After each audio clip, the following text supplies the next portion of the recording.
কুসানাগি মলের দর্পণ রহস্য। টোকিওর কুসানাগি শপিং মলটি একসময় শহরের সবচেয়ে জমজমাট জায়গা ছিল। কিন্তু হঠাৎ একদিন এক ভয়ঙ্কর দুর্ঘটনার পর মলটি বন্ধ হয়ে যায়।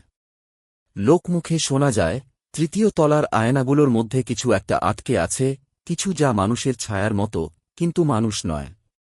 হানা, একজন শহুরে অ্যাডভেঞ্চারার, এসব ভূতের গল্প বিশ্বাস করত না। সে সিদ্ধান্ত নিল, বন্ধ মলে ঢুকে সত্যিটা খুঁজে বের করবে।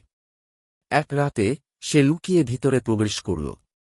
মলের অভ্যন্তরীণ অংশ ধুলোয় ঢাকা, বাতাস ভারী, আর দোকানের কাছে তার নিজের প্রতিচ্ছবি ফ্যাকাশে দেখাচ্ছিল। হানা ধীরে ধীরে তৃতীয় তলায় উঠল। সেখানে শুধু একটা বিশাল আয়না ছিল, যা একসময় পোশাকের দোকানে ব্যবহৃত হতো। কিন্তু কিছু একটা অদ্ভুত ছিল। তার প্রতিচ্ছবিটা যেন একটু দেরিতে নড়ছিল। হানা সন্দেহ নিয়ে আয়নার সামনে দাঁড়াল, হাত নাড়াল, হ্যাঁ, তার ছায়া একটু দেরি করে প্রতিক্রিয়া দিচ্ছিল।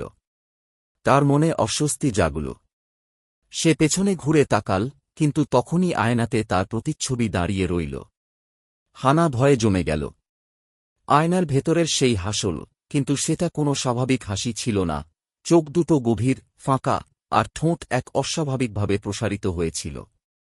তার প্রতিচ্ছবি ধীরে ধীরে হাত বাড়িয়ে আয়নার বাইরে আসতে লাগল। হানা চিৎকার করে পেছনে সরে গেল, কিন্তু পিছলে গিয়ে মেঝেতে পড়ে গেল। আয়নার মাঝখান থেকে কালো, ছায়ার মতো হাত বেরিয়ে এল, যা ধীরে ধীরে তাকে আয়নার দিকে টানতে লাগল। হানা হাত পা ছুঁড়ল, চিৎকার করল, কিন্তু চারপাশে কেউ ছিল না। তার হাত শেষবারের মতো আয়নার বাইরে কেঁপে উঠল, তারপর নিস্তব্ধতা। পরদিন সকালে নিরাপত্তারক্ষীরা মল খুলে দেখে আয়নাটা স্বচ্ছ হয়ে গেছে। আর তার মধ্যে দেখা যাচ্ছে হানার মুখ।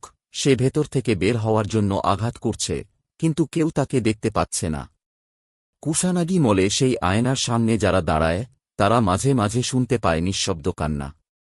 আর দেখতে পায় একটি ছায়া, ঠিক তাদের নিজের মতো, কিন্তু একটু দেরি করে নড়ছে।